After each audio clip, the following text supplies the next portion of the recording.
Good afternoon, everybody. Big Mike back here with you once again. Welcome back to Big Mike Talks, where today I'm going to be talking about the week that was in pro wrestling. And I was up against it last night because I'm going to tell you this. I watched AEW Dynamite.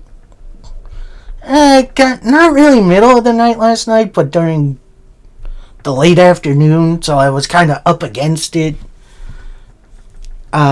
To get to TNA. So, soon as the Dynamite I was watching on demand ended, went right into TNA. So, that was definitely a juggling act. Reason I missed Dynamite Live is because I was watching the Knicks game. So, go New York. So, I definitely gonna cover Dynamite, gonna cover TNA. And, we're going to see where we go from here. So we're going to start it off with AEW Dynamite. Start off with a Rush interview. Basically saying, I've been waiting for so long for this opportunity. Now I'm going to take the title with me and become the new AEW World Champion. Because when you mess with the bull, at that point MJF walks in. And he says, well, you may call yourself the bull. I'm the matador, bitch. So they kind of get into a little pushing, shoving contest before they are separated for our opening matchup. Yeah, that's right. World title match opening the show. It's MJF taking on Rush. And I tell you, Rush kicked the absolute hell out of MJF.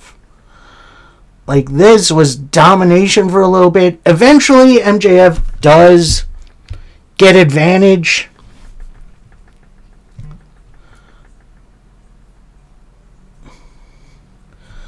And then after a whiffed drop kick by Rush,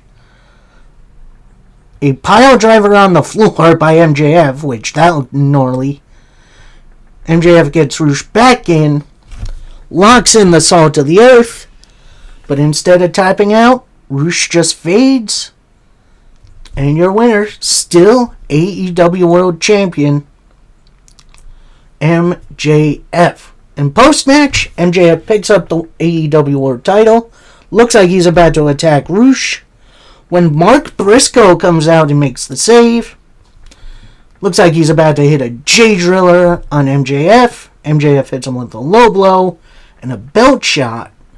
He was setting up for something else. I think he was setting up for the middle rope pile driver, which would have been interesting.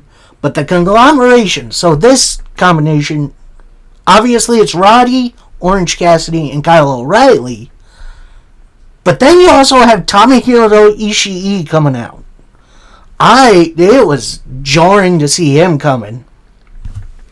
He hasn't been participating in AEW for a bit, but that was definitely interesting.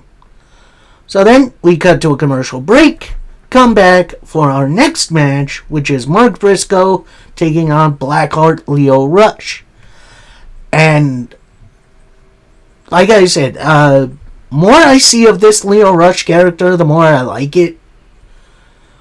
And I'm kind of thinking more and more this is leading to Malachi Black potentially coming back. Because those characters are very similar. Anyway, this match was just a ton of fun. At one point, you see them both on the outside. Briscoe runs around the ring, and then right behind him is Lio Rush galloping. That is the best way I can describe that.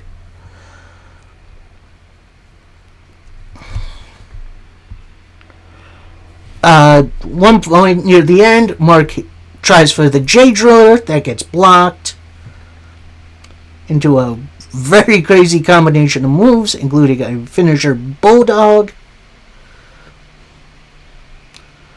Mark attempts the J-Driller again, only for Lio to counter it into a roll-up 2 count. Then Lio with a roll-through. He attempts the cutter. That gets caught by Mark Briscoe, who then hits a cutthroat driver which it has been a while since I've seen that finisher move, for the win. So, nice, fun match. Then Mark Briscoe gets on the microphone, says, "Now I got something to say. I'm talking to one man, MJF. Let me lay something out for you. Take you back to January 17th, 2023. My brother, in a blink of an eye, gone. Few hours later, that would be my birthday. The week after that is my brother's birthday. And on that day, instead of celebrating, I find myself making my debut for AEW on my own. And I only imagine the emotions that are going through my head that day, but I gotta bury it all down. AEW may have saved my life, but I still couldn't find the joy in my life. Then I found more people like me. I found the conglomeration. The void seemed to be filled. I felt the joy of being a pro wrestler again. Then, Max, we crossed paths, and after every sentence out of your mouth, the rage came back. I never hated a man like I hate you. And when I beat you and you went away, it felt really good. Then you come back and all the rage returns. You got something I want, Max. And unlike you, I don't throw hissy fits to get what I want. I'm calling you out, and you say you're the best. Prove it. You call yourself the devil? Well, Max, the devil don't know. If you read the book, you lose. Now give me that title shot, bitch. That was such a moving promo. Mark Briscoe is just so good on the mic. And him bringing up that real with his brother Jay, may he rest in peace, made me love him all over again. I cannot wait to see this rematch, and I know it's happening. Maybe somewhere post Forbidden Door, like right before All In, where we see Ospreay, more than likely. But yeah, I'm definitely here for that match. Then we get a hype video for Kevin Knight versus Speedball Mike Bailey, in which, let's do it. And then we get a, in front of the crowd, Triangle of Madness promo, where Thekla takes the lead. And she says, "Your women's champion has something to say. I made a promise that if one person from Stardom comes, I'll burn that company to the ground. They call me, back in Japan, they called me the Kawaii Killer. And yes, I did get fired from Japan for that. But now I do it all over again. The Triangle of Madness has 3 jobs to do. Sky Blue, you gotta win the Owen Hart Cup. Julia Hart has to get her TBS title back, which makes me think she's going to be in the Survival of the Fittest match, which I wouldn't mind. And then she comes back to herself saying, I have eyes set on Forbidden Door, and after this, I'm closing that door for good. I'm not just declaring war on Stardom, I'm declaring death to Stardom. At that point, Sky Blue and Julia Hart bring out a huge goddamn ladder. Thekla goes up to it, goes to the Stardom logo on the Tron, which is, completely electric, spits on it. So, yeah, I guess that's going to be our Forbidden Door match, big Forbidden Door build. At least we're getting something for Forbidden Door. I'd like to see a bit more. That's all. Anyway, then we see the Death Riders in the back. Wheeler Yuta is hyping up Will Ospreay, of all people. Then Jon Moxley comes in and says, "What are you doing here?" Kind of moves Yuta to the side, gets right up next to Ospreay and says, "I need you to lock in. You know Mark Davis is taking up space in your head, but he's not a movie monster. You know him. This Will has never faced Mark Davis before. I don't like the temperature in here, but you got one job tonight. Beat Mark Davis. Let us take care of the rest." And he goes to leave for a second, stops, comes back, says, "I'm not blowing smoke on you. I see it." So, yeah, it does look like Mox is indoctrinating Will Ospreay, which we'll see if it holds, but yeah, that's definitely going to be interesting. So next up, basically a squash match, as you got Andrade El Idolo taking on DK Andrews, who is definitely a local yokel. So before the match even gets going, during his entrance, Andrade takes a picture with a fan, aka a plant. He gets in the ring. DK takes advantage for a little bit. Then after a big elbow, and only gets a 2 count, Andrade hits the DM for the win. And don't get me wrong, I love a good squash match every now and again. I feel like Andrade needs to be used a little better. Anyway, Andrade gets on the microphone, says, "MJF, now that you have the world title, I really want it. MJF, I know you and me, you just beat my friend Roosh, but do you think you can beat me? How would you know?" This brings out Don Callis, for whatever reason, and Jake Doyle. They get in the ring, and Callis says, "That was a great job tonight, Andrade. But right now, I have something very important to say. Ladies and gentlemen, the newest member of the Don Callis family, the TNT champion, Kevin Knight." Knight makes his entrance.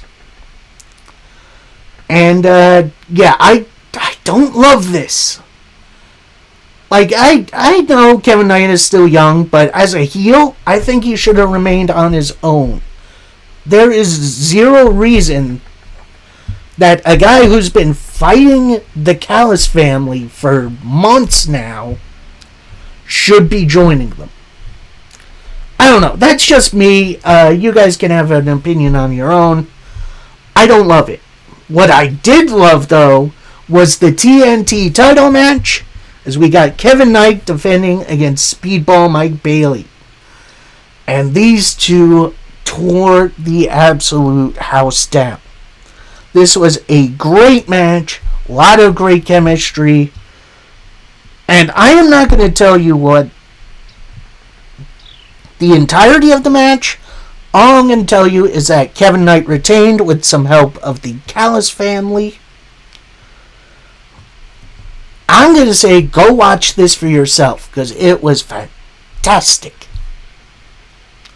So, post-match, Kevin Knight gets a microphone. Said, "I had to get rid of the dead weight of Jet Speed and hook up with the Callis family to get the Jet to the top. MJF, I'm waiting on you." So it does look like Kevin Knight is still set on being Jet 2 belts, which definitely not gonna blame him for that. So next up, we go backstage for an interview with David Finlay and Claude Connors of the Dogs, where they have all kinds of just like stuff. They bring out like whatever alcohol it was, and then they also have kazoos, which we'll get into that. So Finley's like, yeah, of course we're celebrating. Last week we took out Cope and Cage. On Collision we beat the Bang Bang Gang.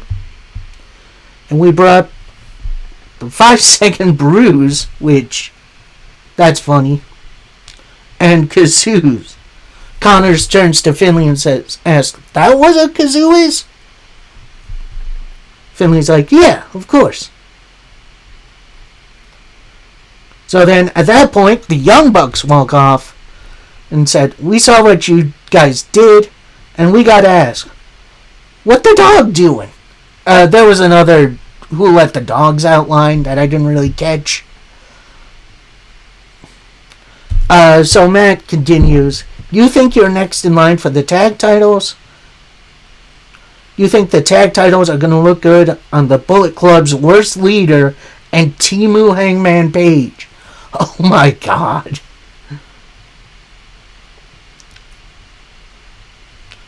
So Connors kind of gets in the Young Bucks' face, says, you want to handle this tonight? So then David Finley kind of pulls him back and says, the number one contenders wrestle on our own terms, and they leave. So, yeah, Dogs versus Young Bucks for the number one contendership. I'm in. So next up is an MJF interview, but he's in a cold plunge, like one of those metal tubs where you like fill ice, and you see like athletes in there, but except it's all just water, so he's like stewing. So MJF says, big shocker, who doesn't want an opportunity of that belt? Color me shocked, Mark wants a shot. But Mark, let me explain this to you because you seem a little show. No match for you. That title isn't for guys like you. It's for generational talent just like me. And what I say goes, and no one can stop me. So Mark, stop asking. It isn't going to happen. MJF getting down to brass tacks. I love it.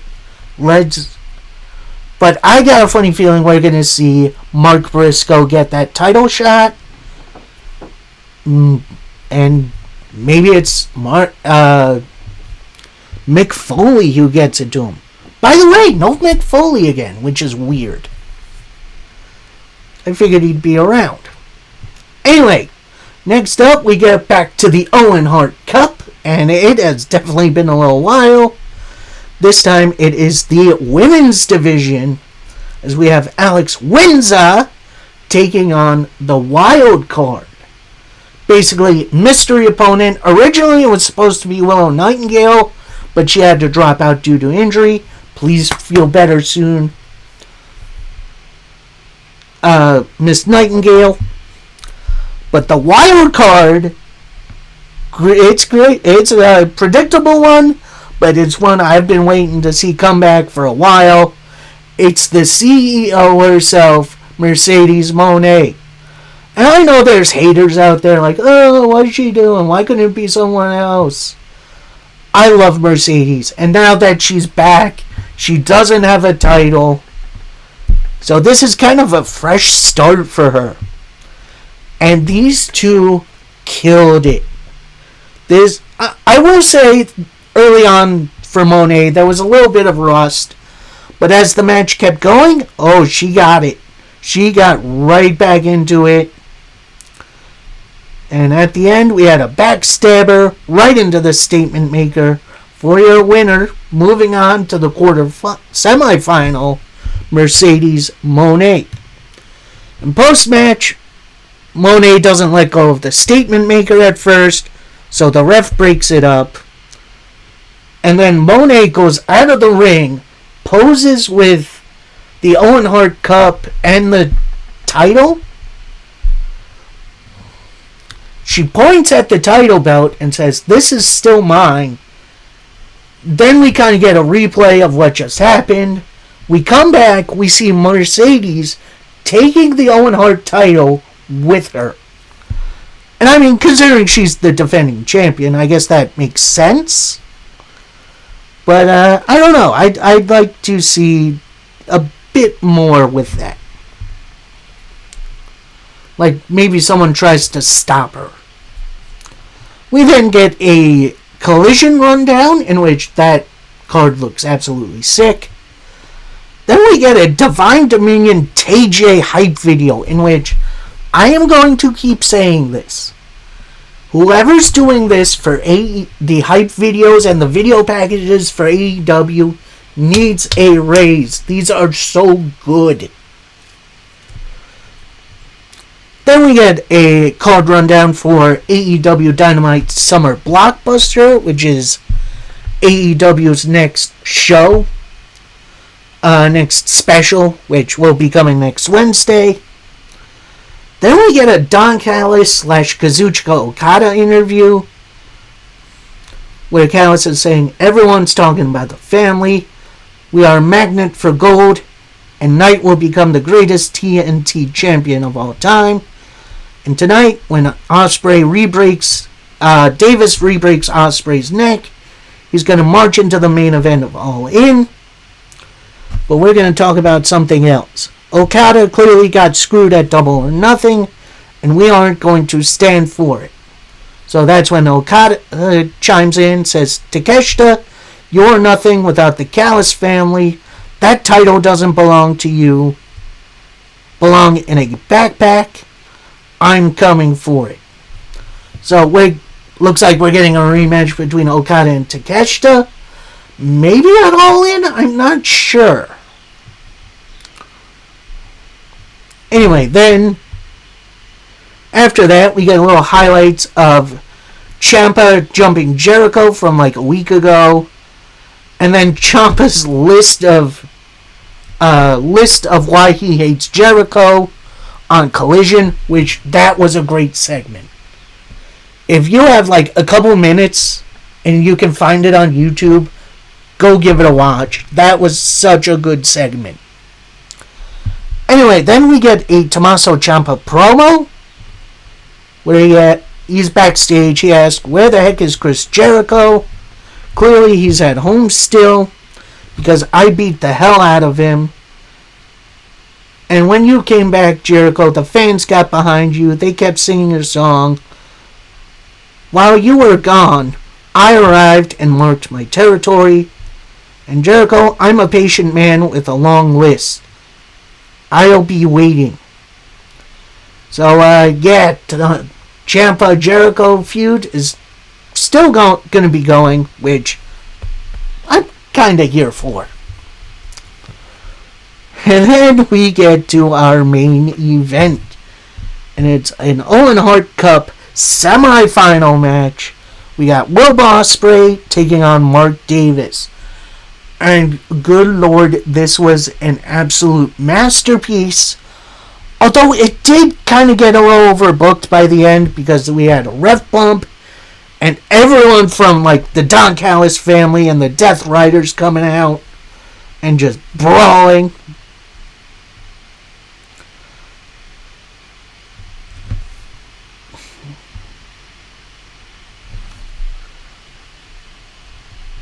Eventually, the Death Riders and the Callis family brawl to the back.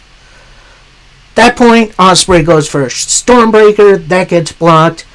Then Kyle Fletcher comes out, takes out Ospreay. Hits a nasty-looking half-and-half suplex. Then he takes something out of his pocket. It's that dreaded screwdriver. Looks like he's going to use it on Will Ospreay. Then we see Fletcher get pulled out of the ring by someone. It's Takeshita, and they brawl into the arena. At that point, Mark Davis has the screwdriver. He goes to attack Ospreay with it. Ospreay with a hidden blade right to his front to knock the screwdriver out of his hand. It's another one to the back. He goes for the pin. The ref is still out. So then we get a second ref come out. He hits 1, 2, kick out. Then Will sets up, whiffs on a hidden blade. Mark Davis with a pile driver for a 2 count. Mark Davis attempts his big clothesline, whiffs, then Ospreay gets him in the death ground for the submission victory. So moving on to the finals of the Owen Hart Cup men's division, it's Will Ospreay. And oh boy, I'm going to say this. If you like the Bloodline Rules match in WWE, this was very much like it. However, the interference didn't really affect my enjoyment of the match all that much. I mean, I did roll my eyes at first because, I'm just kind of sick of interferences like this. But with AEW, they rarely do stuff like this. So, seeing it happen was definitely a bit of a surprise. So, if you got like half hour or so over the weekend or whatever, go give this a watch. I'll tell you, you're going to have fun with this one. So, that was my review for Dynamite. Only really two things I have an issue with here.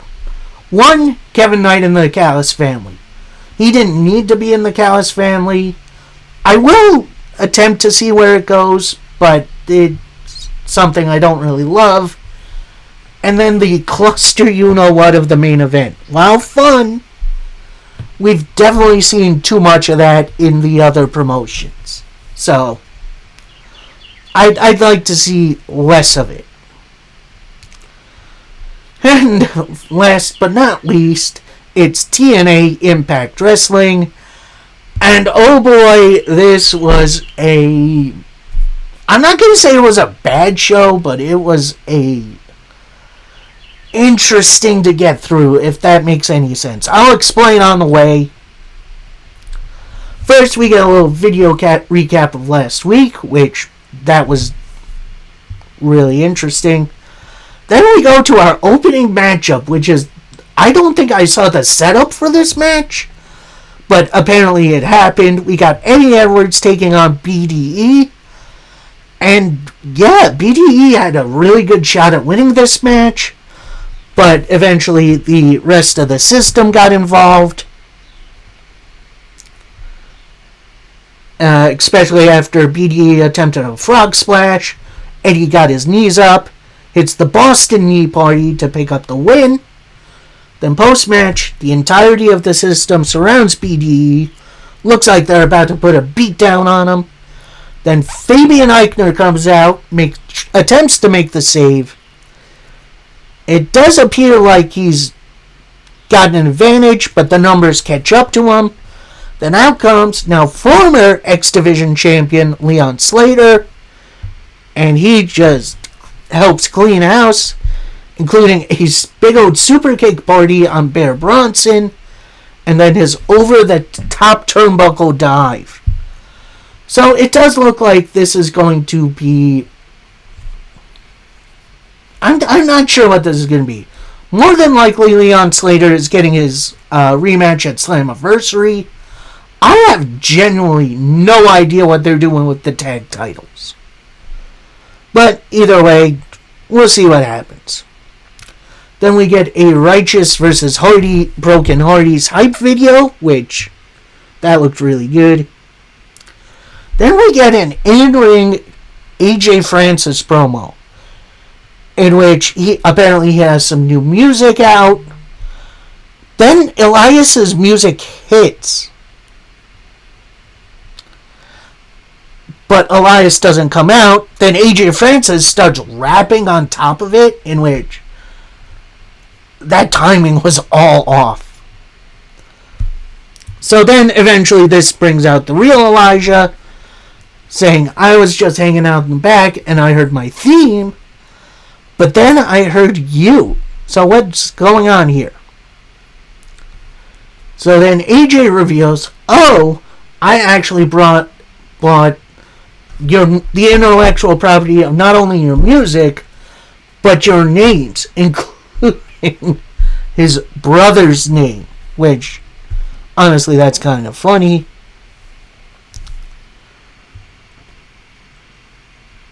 Um, so then AJ Francis brings up some papers that apparently he's going to sue Elijah. Then Elijah thinks it's a joke. Oh, it's okay, joke's over. So AJ Francis reveals, well, that's not quite true because I own you. So then Elijah attempts to sing to the crowd, but then AJ Francis just attacks Elijah on the side of the head and walks off. So I'm not sure what this is going to be. Are we going to have like an intellectual property on a pole match at Slammiversary? Because that sounds really, really weird and just dumb. But maybe they'll make something of it. Who knows? Then we see Santino Marella and Indy Hartwell in the back. They're working out, getting ready for their match. Then Daria Ray walks in, says, what a team. Anyway, Santino, just know I had nothing to do with your suspension. So Ray walks off, Santino rolls his eyes. Yeah, I have no idea what's going on here. This is just getting weird. Anyway, then we go to a little break, come back. It is an Elena Black promo. And she says, I've outperformed everyone in that battle royal. I know I'm better than anyone on this roster. And Indy, you're over there concerned with the Santino family drama. Because you know you can't rely on your talent alone.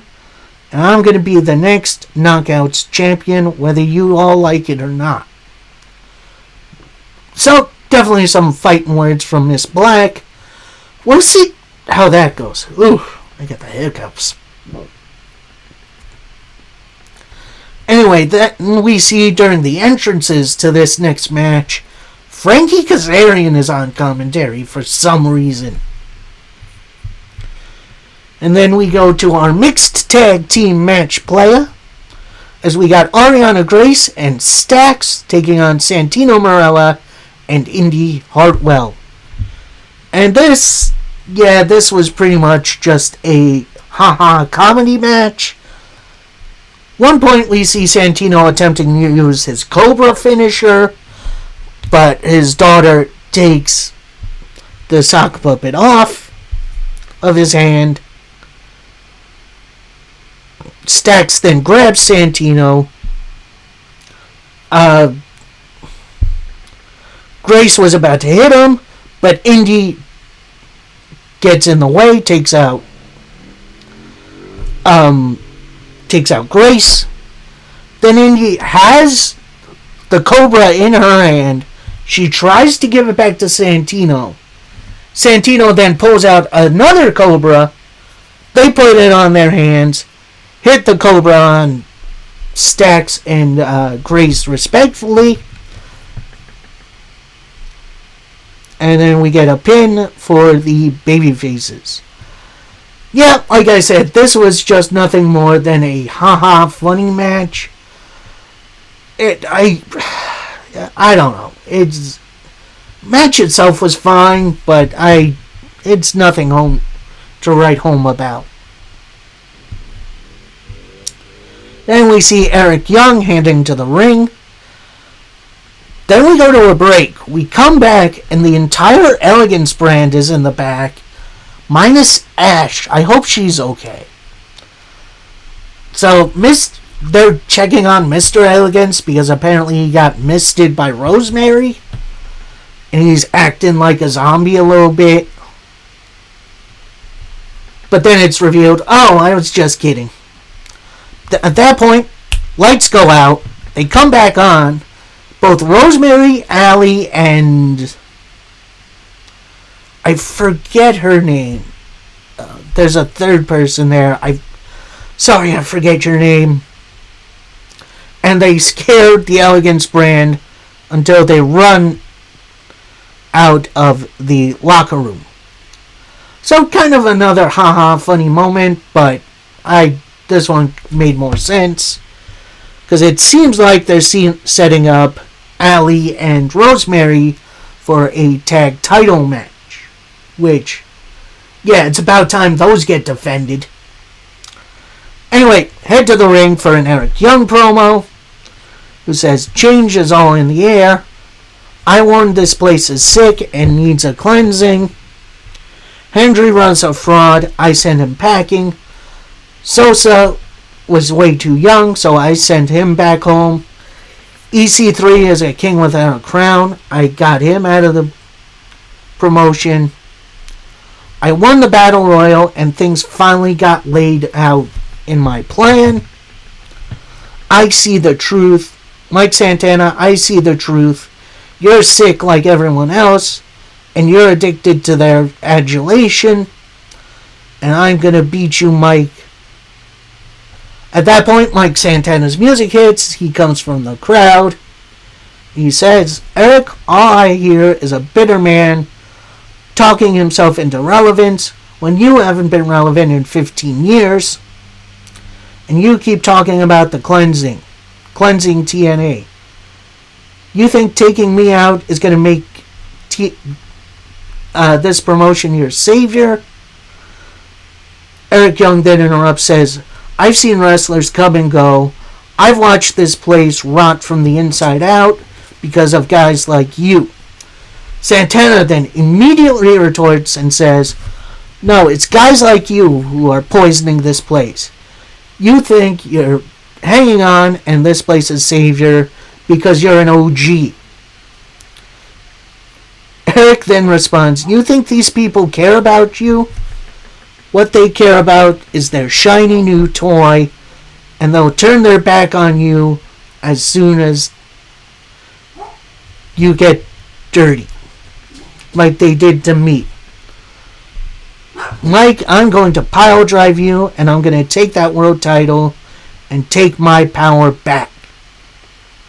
Santana responds, you're really the maniac they say you are.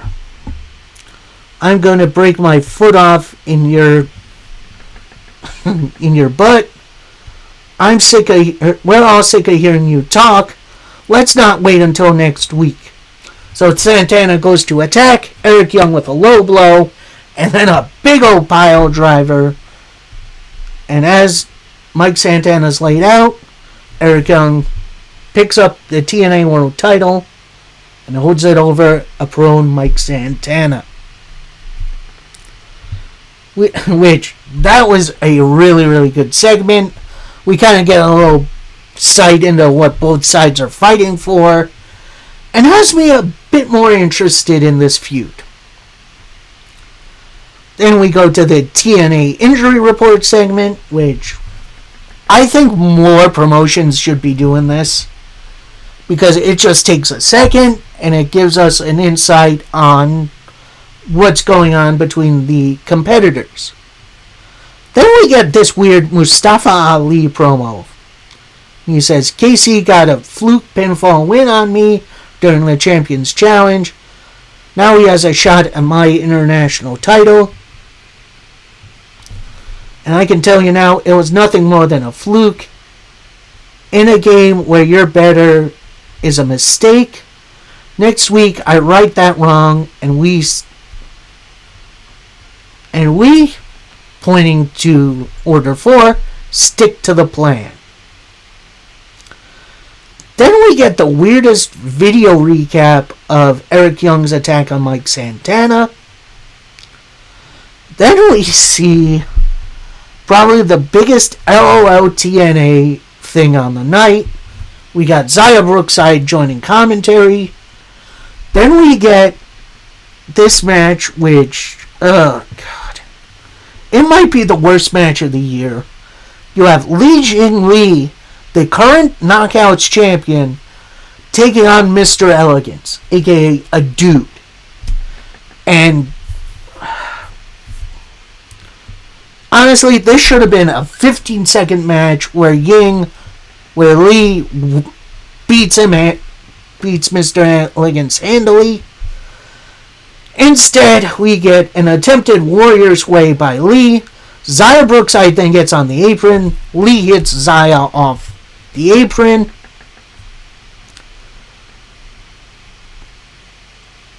Then Mr.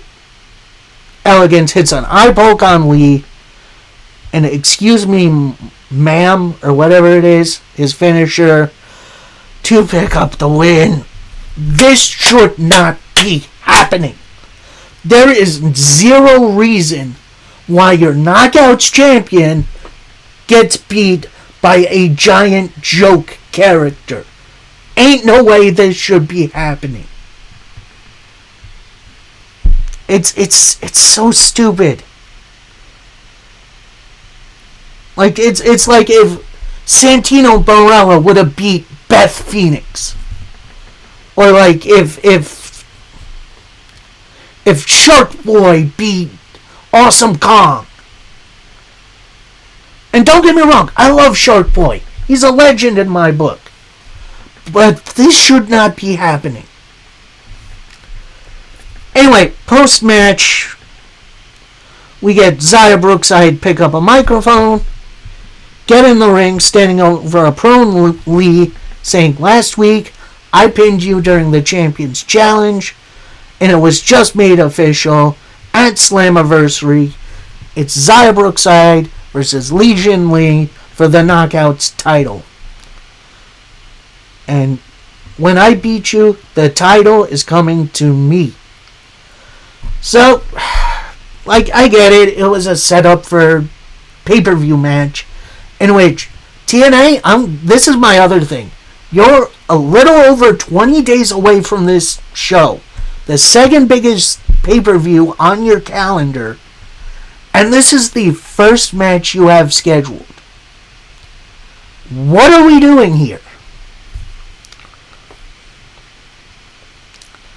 And then comes our main event, the savior of the show, a Wicked Gordon match between the Broken Hardys, Matt and Jeff, and the Righteous, Vincent and Dutch. And basically, Wicked Garden basically means ropes are wrapped in barbed wire, wrapped in flowers, apparently. Then you have these, like, weird boards with the holes in them that you see in, like, little family gardens. That's covered in barbed wire, covered in flowers. And I'm going to say this. The Righteous entrance was so cool because they came out with a ton of extras, including one I recognize. Jack Vaughn from OVW/NWA. That was hilarious to see. That was so unexpected. Anyway, so yeah, this was pretty much a really basic plunder match, putting each other through into the ropes in the barbed wire, tossing themselves into the board with the barbed wire. Although kind of near the end, we see the Hardys laid out. Vincent then puts on this weird glove, and I thought, oh, he's gonna like mandible claw one of them or something. No, then he grabs this like little pouch, and in it looks like a white version of the Night Howlers from Zootopia. If you've ever seen that movie, there is this drug called Night Howlers that turns the animals feral. So it kind of looked like that. So then Vincent and Dutch shove the flowers into Jeff Hardy's mouth, and he just starts going crazy. So I don't know if this is a reference to Jeff Hardy's drug use. I kind of hope it's not, because I feel like Jeff has been doing better. So he's falling all over the place. He falls out of the ring as Matt is getting his butt kicked. We cut back to Jeff, and he's foaming at the mouth like he has rabies or something. Eventually, he does get put on a gurney, but at the top of the ramp, he falls off the gurney, gets back into the ring, tries hitting the Righteous, but he whiffs. Dutch with a death walks on Jeff, Vincent with an orange sunshine, to pick up the win. So then we see Vincent carefully put those flowers back into its case, close it up. They're celebrating over the Hardys. Then lights go out. They come back on, and the Broken Hardys are gone. So it does look like this feud is going to continue, which I'm definitely here for. Yeah, overall, this build to Slammiversary has been so uninspiring. Like, we finally got a match just now scheduled for the show. We have Ultimate X scheduled, and the ladder match, which I think is King of the Mountain. TNA post their debut has definitely lost more than some of their momentum, and I feel bad for them because I really like TNA, but this version feels so, how do I say this kind of nicely? It kind of feels like a ship without a captain. Now with Scott D'Amore, yeah, he had his issues, but at least he had a vision for this place. The new ownership, I don't think really likes wrestling all that much. And it shows. Honestly, my main issue with this show is Mr. Elegance, for whatever reason, beating the Knockouts champion. That should not be happening. And honestly, the rest of this show kind of felt a little flat, besides the main event, which absolutely saved this entire show. I'm going to say this. I need whoever is working creative or whatever to step up for TNA. I know you guys can do better. So please, get yourself a new writers, new creative. Something's got to give, because this kind of feels like the TNA. This doesn't feel like the TNA I used to watch. With energy and flair and honestly some really good goddamn wrestling. So that'll do it for me. I hope you guys enjoyed. Like I said, Saturday I am not going to be around. So I will not be covering NWA Power, MLW Fusion, and AEW Collision on the day. I'm probably going to end up doing what I did last week, watching them on demand when I get home, and then maybe covering it on either Tuesday or Wednesday. So stay tuned for that. Till that time, happy wrestling, everybody. Peace.